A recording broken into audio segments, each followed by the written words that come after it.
You know when you're in a park and you see a little bird on a branch and you think, huh, that's nice? Well, what if I told you there's an entire hidden world of incredible beauty in that tiny creature? Wild bird photography, it sounds technical, right? But it's not really about the camera.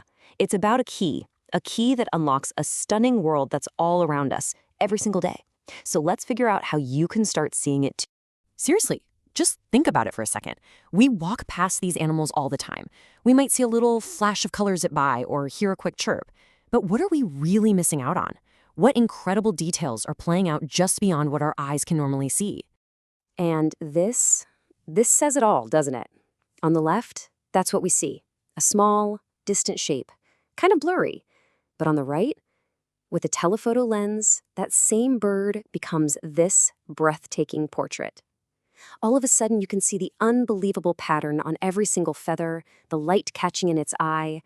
It is a completely different universe. You know, what's really cool about this is the feeling you get.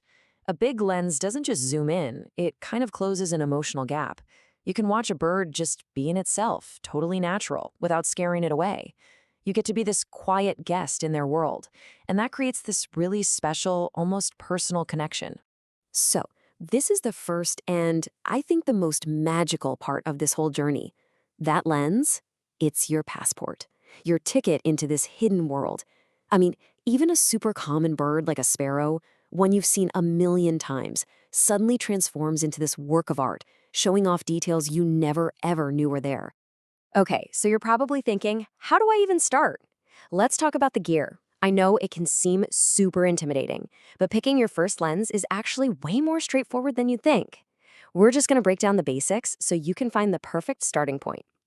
For a ton of bird photographers, this right here is the magic number, a 400mm lens. It's really considered the sweet spot for beginners. It's got amazing power to get those really tight, frame-filling shots, but it's still manageable enough to carry around. And it's not going to totally destroy your wallet. It's just the perfect balance of power and real-world practicality. And this table really lays it all out. A 300mm lens is lighter, it's more affordable, a great place to start.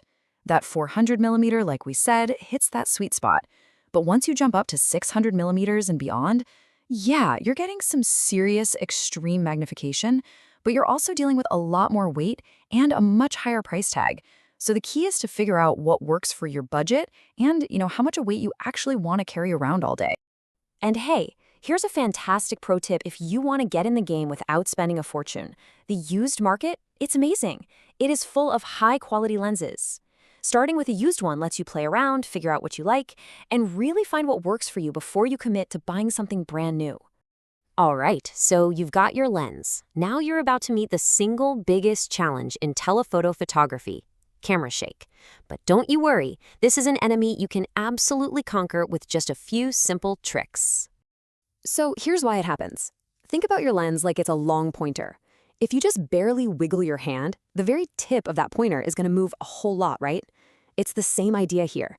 The tiniest tremor in your hands gets magnified way out at the end of the lens, and that's what turns a potentially amazing photo into a blurry mess. But the fixes are actually really simple, and they work. First, a tripod is your absolute best friend. Seriously, especially if you're sitting and waiting for a bit. Second, pretty much every modern telephoto lens has image stabilization built in. Turn it on. It's literally designed to fight those little movements. And third, if you're shooting without a tripod, just nail your stance. Tuck your elbows into your chest, control your breathing, and basically turn yourself into a human tripod. Okay, so we've got the tech stuff down. Now let's get to the really fun part, the art. This is where we stop just taking pictures and start using that lens to create something truly beautiful, something that's way more than just a simple snapshot. I just love this phrase from our source material. The goal is to make the bird float in the air. What this is talking about is using a shallow depth of field, which long lenses are amazing at, to totally blur out the background. This trick isolates the bird and makes it just pop out of the scene, almost like it's floating there. It's magical. This right here, this is the golden rule of basically all wildlife photography. The eye is everything. A sharp, clear focus right on the bird's eye is what gives your photo life and personality. It's what connects the viewer to the animal.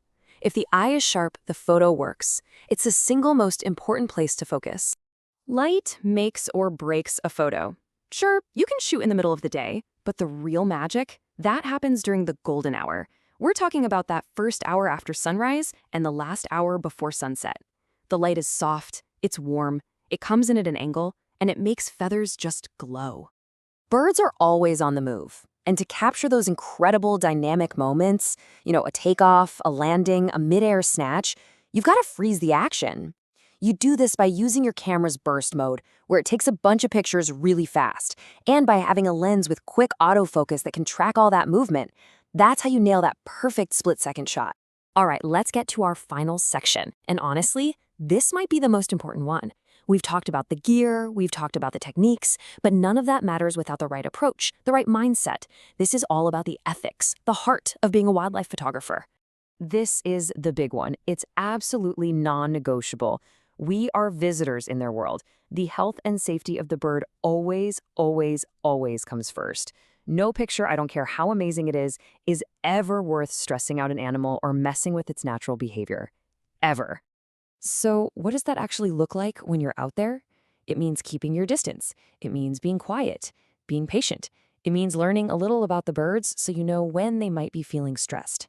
Your job isn't to get a reaction from them, it's just to observe. You're there to appreciate their lives as they unfold naturally. So, when you pick up that camera, you're not just taking pictures anymore. You're becoming a storyteller. You're discovering these hidden dramas, these quiet little moments, and the absolutely mind-blowing beauty in the lives of these creatures. So the only real question left is, what story are you going to find?